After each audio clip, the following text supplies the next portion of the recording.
I'm Thomas the Hermit, and you have found my YouTube channel. I'm a man of prayer, and I like to teach about prayer and things about prayer, mystical contemplation, and I also like to share my own journey in the area of prayer and spirituality. And I also sometimes talk about other things that are of concern about me. Anyways, in this video, I'm going to be laying the introduction for Teresa of Avila, or as her religious name is known, Teresa de Jesus, Teresa of Jesus. That's her religious name. Now, to do that, I'm going to share a few things about her as my intro. And it is my desire to create a set of videos so that lay people can become more accustomed or acquainted with the teachings of Teresa and apply them in their own lives for the development of prayer and the development of Catholic spirituality.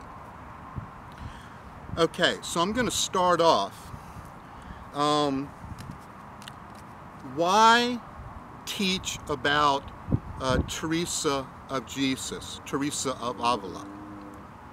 Because Teresa is the great inspirer of prayer.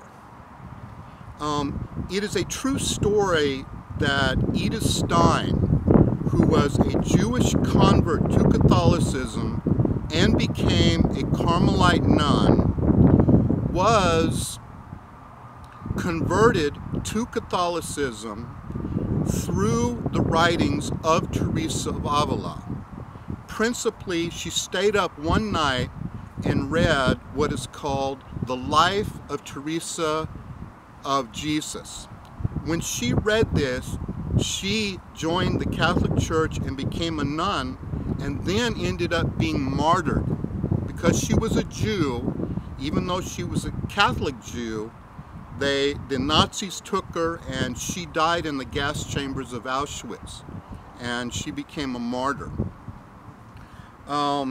There have been many people who've been touched and affected by the readings of Teresa of Avila, and I think they are the most definitive works on prayer that have ever been written. The second reason is she is also the great inspiration of prayer, okay? In the area of the supernatural. In other words, she gives detailed accounts of the supernatural things that happened to her when she was in prayer. And this inspires people greatly to take the journey of mystical contemplation. But she not only inspires us to these extraordinary communications of God, but she inspires us and makes us think and believe that it might be possible for us to make maybe part of that journey, or maybe even the whole journey. So she is definitely the great inspirer of prayer, the great teacher of prayer. And that is why I want to teach about Teresa of Avila. You'll have to excuse me. I have written some notes out, and I do have to look at them. Okay, so who is Teresa of Avila? Okay, we need to know who she is before we start, following what she has to tell us. All right? She was a spiritual mother. She guided other nuns on the spiritual path. She was a spiritual writer. She wrote many works, and we're going to principally be looking at three of them, the three principal ones. She was a mystic of the highest degree. There were times that she was actually lifted up from the earth from her prayers. Levitation, they call it, if you can believe that. I believe it. There were times when she was lifted out of herself. Raptures and visions and the Lord telling her things. All of these things. She was a mystic of the highest order. She was a theologian.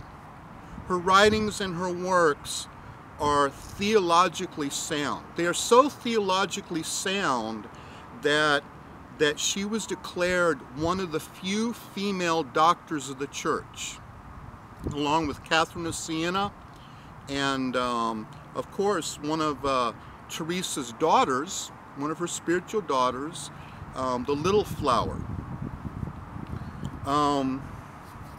She was a foundress. She did a reform of the Carmelite order called the Discalced Carmelite Orders. And she actually founded 8 monasteries during her lifetime.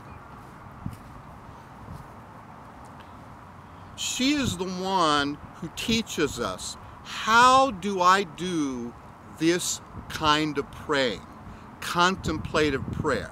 That's why she is the teacher par excellence of none, who shows us how to do this contemplative prayer, mystical contemplation.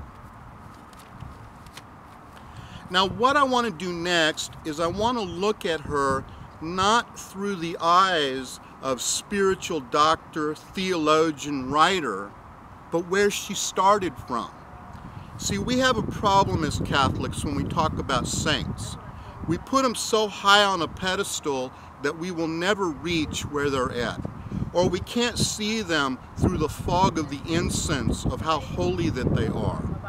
But when she started out, she was just a young woman who entered a Carmelite convent.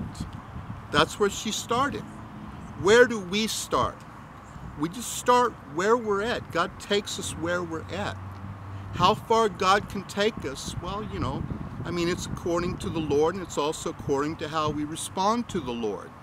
How did Teresa respond to the Lord? We want to ask that question. Okay?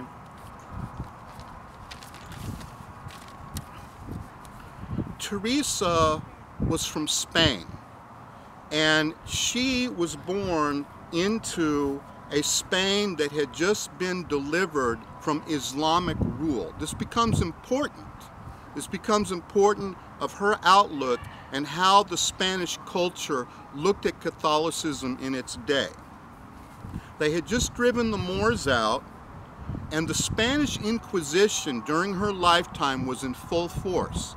And there were many times that Teresa and her writings and what was happening to her was brought before the Spanish Inquisition.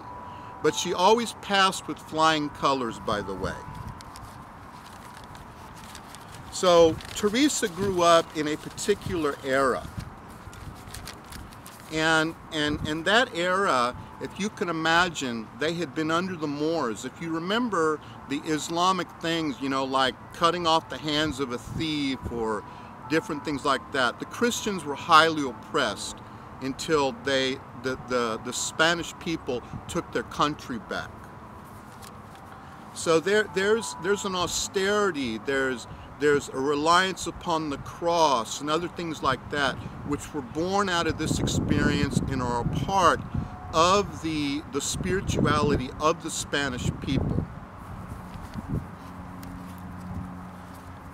Okay, so she was born in 1515, and 20 years later she joined the convent of the Incarnation. This was on November 2nd, 1535. Okay? This was of the Carmelite order. Who are the Carmelites? You want to kind of know who are the Carmelites. The Carmelites were an order that was formed by hermits on Mount Carmel in the 12th century. In other words, people who had chosen to be hermits or anchorites gathered together and they formed the first Carmelite community on Mount Carmel in Israel. Mount Carmel in Israel was where Elijah battled the prophets of Baal and vested them and then had all of them killed. This is about the Carmelites look that they are coming from the tradition of the Old Testament prophets. They also founded their order under Mary. That's why we get Mary of Mount Carmel. The charism of the original Carmelites, of course, is about prayer because they came from the hermits and the anchorites. Okay, so the religious order that she entered was about prayer. It was in this religious order that she started in that she began having these supernatural communications from God. When Teresa was receiving these supernatural communications from God, she was very, very afraid that she was being deluded by the devil. And she sought out her confessors and spiritual directors who taught her that indeed her experiences were coming from the devil. Now she was very, very afraid of this, and she believed them. But she later sought out other more learned spiritual directors, especially from Ignatius Loyola's, the Jesuits. And they helped her greatly to understand that what was happening to her was indeed from God. And then she became known. You know, this kind of leaked out of the convent, and people began to understand that she was a unique individual.